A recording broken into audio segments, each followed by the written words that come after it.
Alara Kane had never imagined that her life could change in a single night.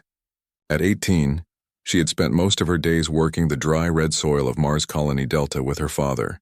Their farm was modest, struggling under the weight of dwindling water supplies and constant debts. Life had been hard, but it had been theirs.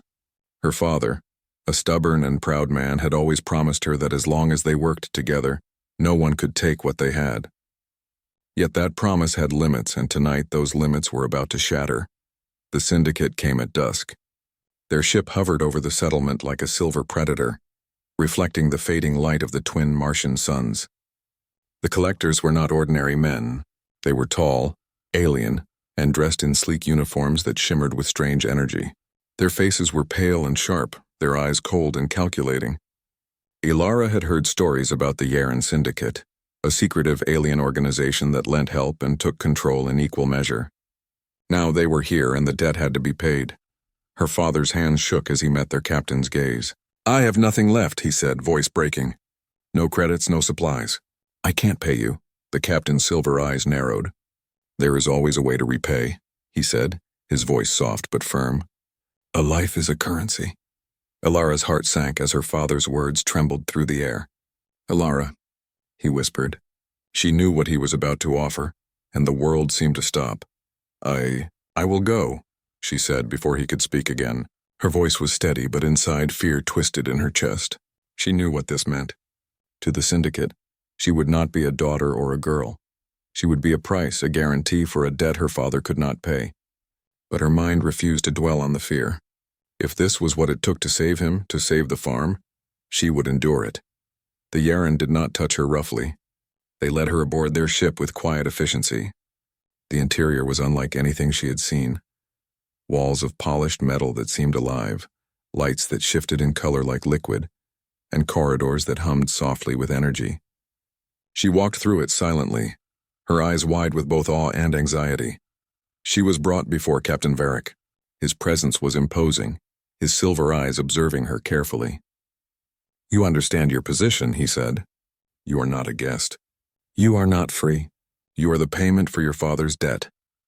Alara nodded, refusing to let tears fall. "I understand." Varric inclined his head slightly. "Then follow the rules and perhaps you will leave this ship alive. Fail them and, well, consequences are universal."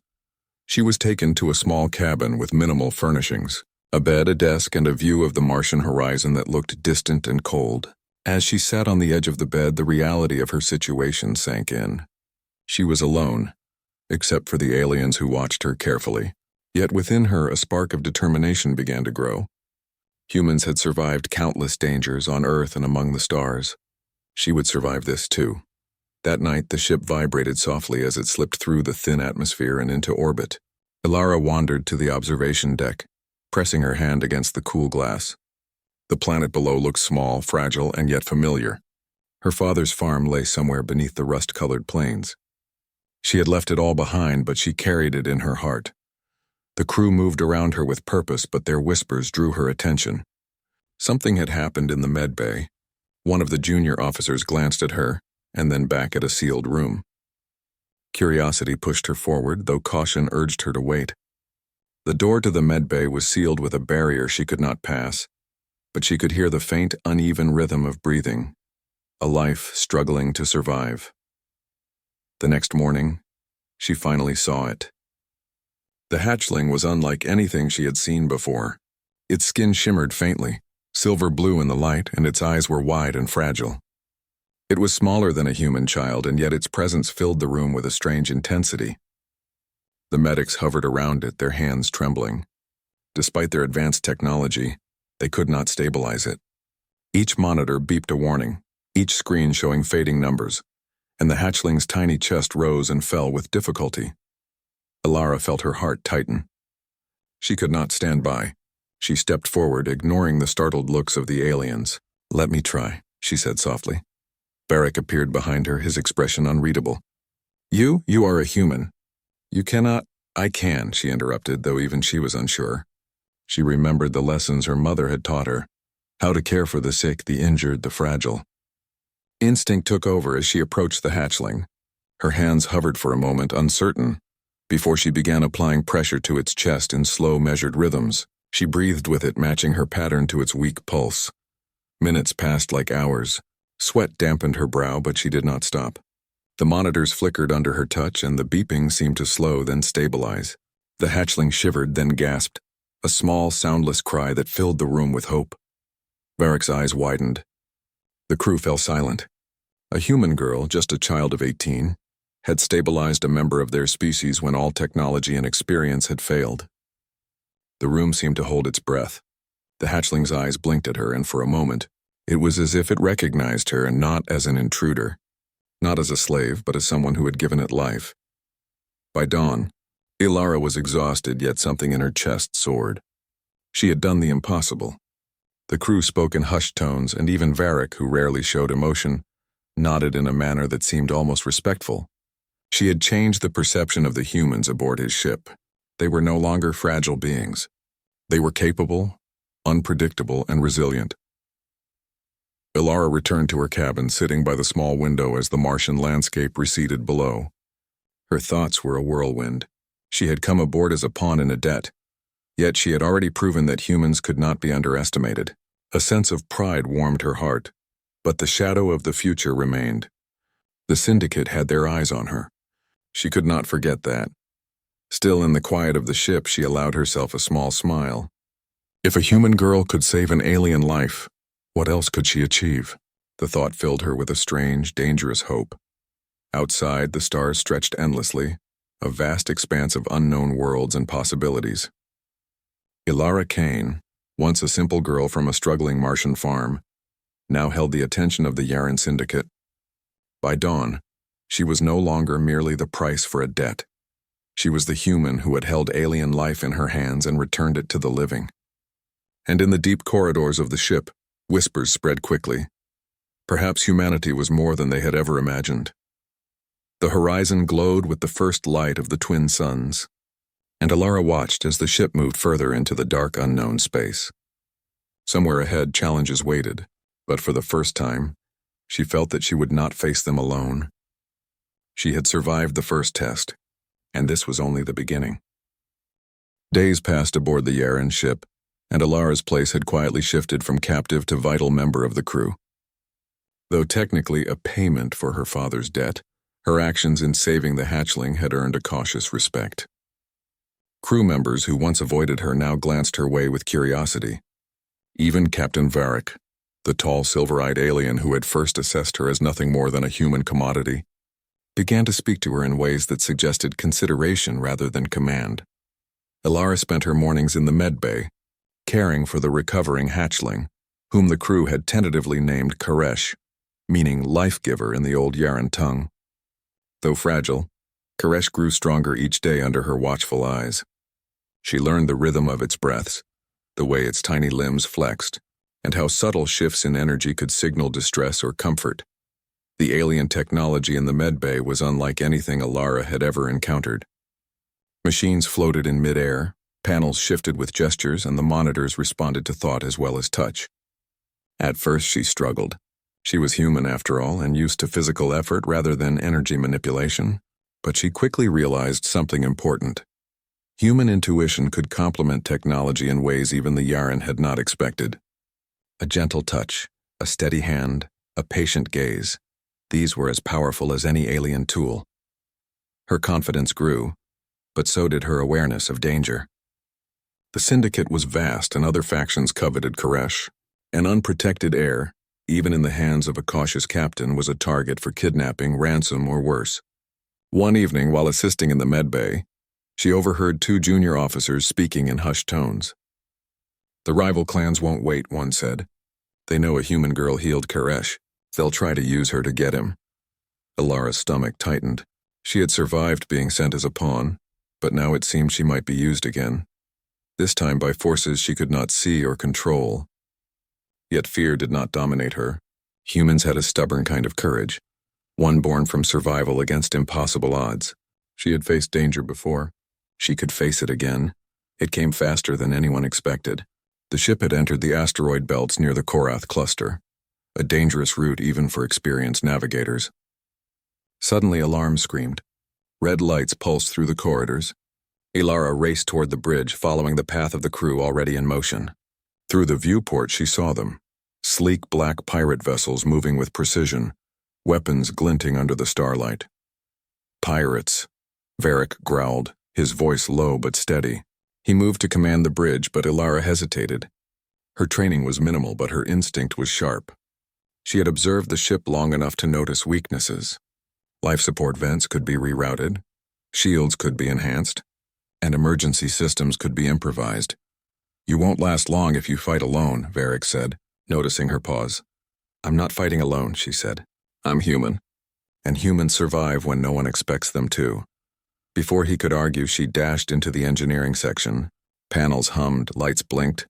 She pushed her hands over the control surfaces, remembering how her father had repaired farm machinery under pressure.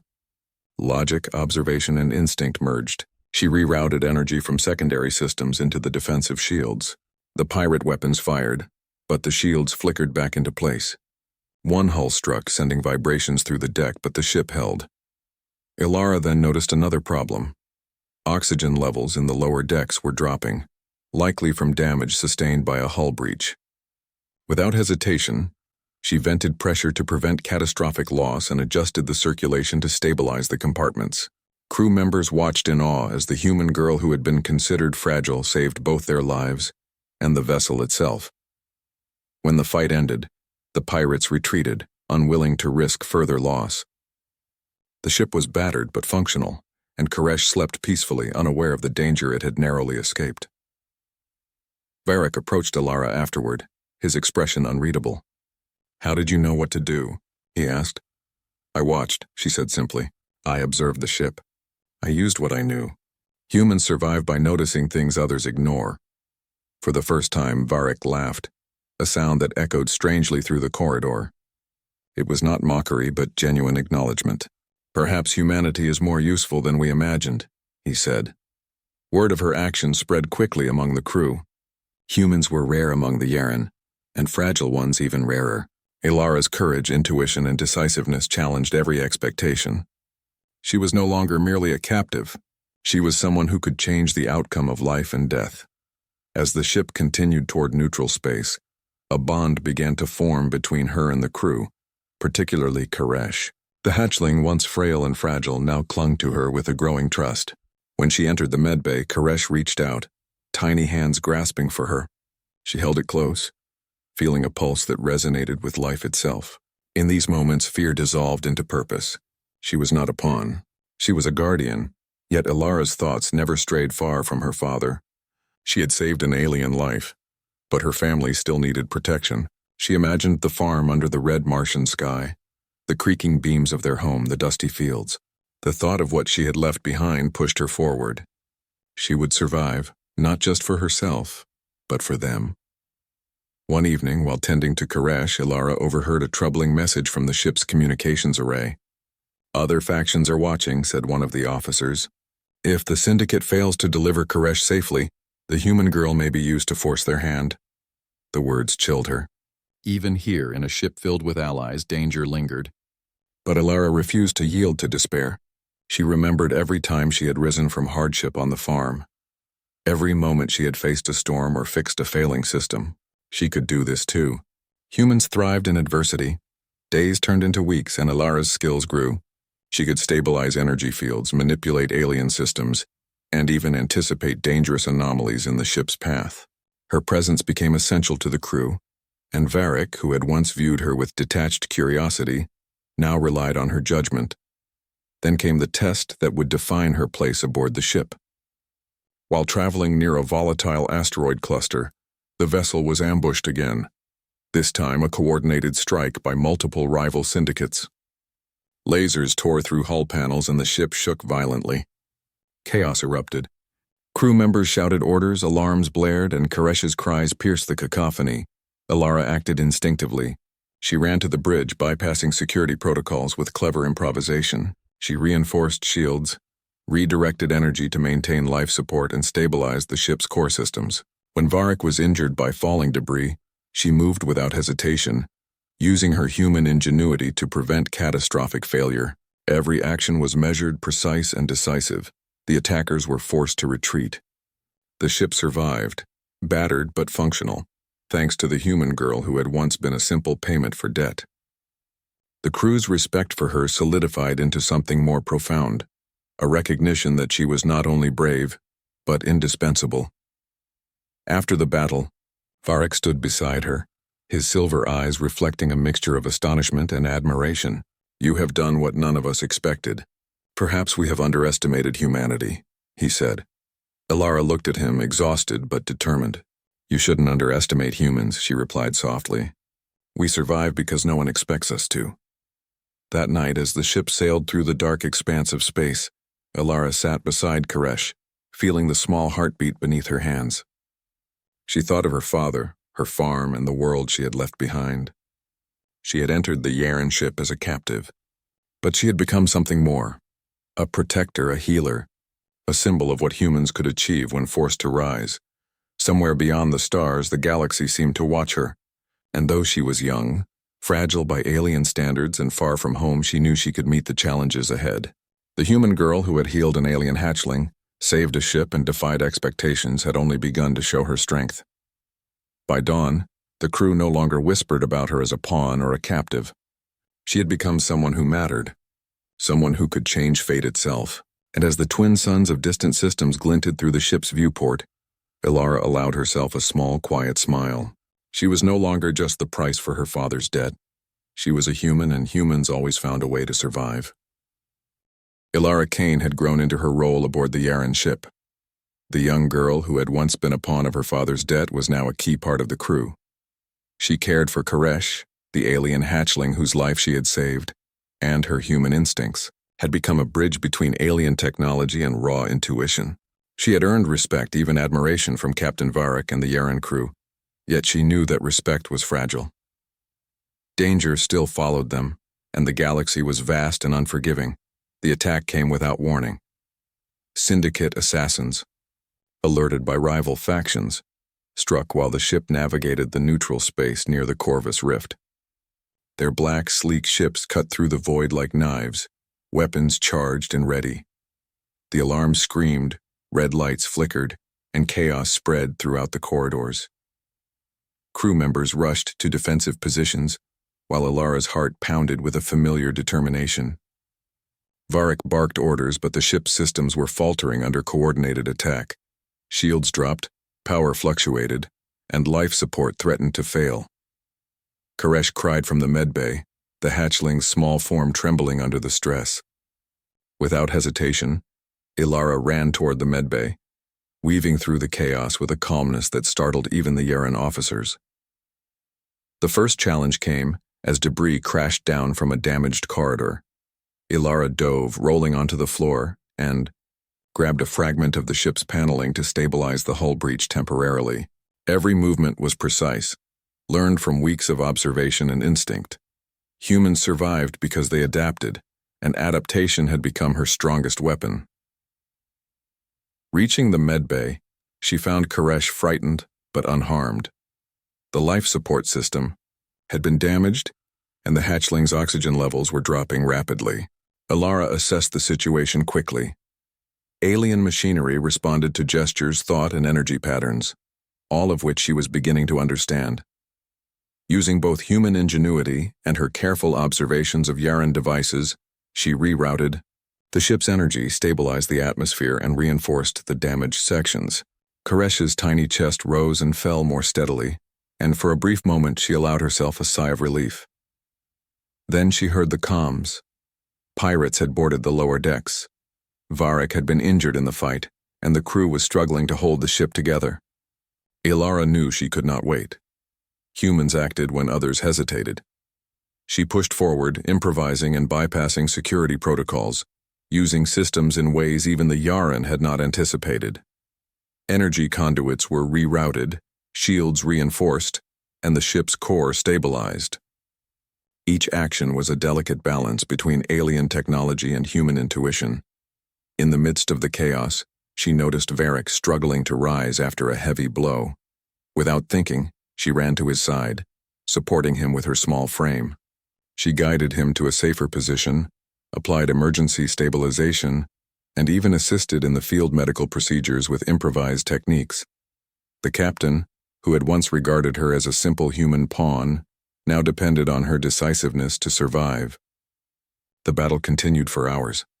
Lasers tore through the hull, alarms screamed, and the ship shook violently. But the human girl who had been the price of a debt was now the guardian of their lives. Ilara used everything she had learned, her knowledge of the ship, her understanding of alien technology, and her quick thinking, to fend off the intruders. By the time reinforcements arrived, the attackers had been repelled. The ship was damaged but intact, and Koresh remained safe. After the chaos, the medbay was silent except for the steady breathing of Koresh and the injured. Varric looked at Ilara with a mixture of awe and gratitude. "You have done what no Yaren could have expected. You have saved this ship, your life, and the life of the heir." Ilara's hands were bruised and scraped, her body exhausted, but she lifted her head proudly. "I'm human," she said simply. "We survive when no one expects us to." Word of her actions spread quickly through the Yaren hierarchy. Even the council contacted Varric, curious about the human girl who had single-handedly saved the flagship and its heir. Varric responded with a simple statement: "She is under my protection. Humanity is not to be underestimated." For Ilara, the recognition was less important than the bonds she had formed. Koresh, once a fragile hatchling, now clung to her with trust and affection. The crew, who had initially viewed her as a commodity, now treated her as a vital member of their family. And Varric, who had begun as a strict observer of duty, now saw in her the potential of humanity, ingenuity, courage, and unshakable spirit. But there was no time for rest. The galaxy was still dangerous, and rival syndicates would not forget the human girl who had bested their plans. Ilara spent the following days repairing damaged systems, tending to the injured, and training alongside the crew to anticipate further attacks. Each challenge strengthened her confidence. She was no longer a captive or a pawn. She was a force to be reckoned with. During quiet moments, she reflected on her father and their farm on Mars. She thought of the dry soil, the creaking beams of their home, and the fields bathed in the red light of the twin suns. The memory gave her strength. Humanity had survived, on a fragile world, adapting to harsh conditions and rising against impossible odds. That same spirit lived in her now, guiding her through the stars. One night, Koresh curled beside her, its tiny body warm against hers. The hatchling cooed softly, and she stroked its small head. "We'll get through this," she whispered. "I won't let anything happen to you." The bond between them was stronger than blood, a shared trust that bridged the vast difference between human and Yaren. Suddenly, the ship's sensors detected a new threat. A rival fleet, larger and better armed than the last, approached rapidly. Varric prepared the crew for battle, but Ilara had a plan. She suggested a maneuver that combined her human intuition with the ship's technology, a risky but potentially decisive strategy. Varric hesitated only for a moment before trusting her judgment. The battle was fierce. Lasers cut through space, shields glowed under heavy fire, and the ship rocked violently. Ilara coordinated with the crew, directing energy flows, stabilizing shields, and anticipating enemy movements. She moved through the chaos with a calm precision, ensuring that Koresh and the crew were protected while maximizing the ship's effectiveness. When the dust settled, the enemy was forced to retreat. The Yaharan ship was battered but alive, and the human girl who had once been the price for a debt had turned the tide. Varric approached her, his silver eyes reflecting both exhaustion and pride. "You have changed our fate," he said quietly. Ilara smiled, though her body ached from the exertion. "I only did what humans do," she said. "We survive, and we protect those we care about." With the threat behind them, the ship entered neutral space. Varric contacted the Yaharan Council, reporting not only Koresh's safety but the heroism of a human girl who had proven her worth beyond all expectations. The Council, impressed and cautious, formally recognized Ilara as an honored ally. Humanity had gained respect among the Yaren, something that would ripple across the galaxy for years to come. At last, the ship sailed quietly through the stars, carrying its passengers toward safety. Ilara sat beside Koresh, watching the lights of distant planets and nebulae. She thought of her father, her home on Mars, and the life she had left behind. But she also knew she had grown into someone stronger, braver, and capable of facing challenges no one had imagined. Captain Varric stood silently nearby, watching her with an expression that was part admiration, part wonder. "You were sent to us as a payment," he said, "but you have become something far more valuable." Ilara looked at him and then at Koresh, feeling a quiet, unshakable pride. "I am human," she said softly, "and humans always find a way." As the twin suns of distant systems glinted through the viewport, the Yaharan ship moved steadily onward. In her hands, Ilara held not only the life of an alien hatchling but also the promise of a new beginning. A human girl, once a pawn, had rewritten fate with courage, ingenuity, and heart. And somewhere in the stars, the galaxy seemed to take notice. By dawn, Ilara Kane was no longer merely the price for her father's debt. She was a healer, a protector, and a symbol of what humanity could achieve when it refused to surrender. The journey ahead was still uncertain, but she had already shown that no matter how small or fragile a human might seem, they could hold life, alien or otherwise, in their hands and change the course of history.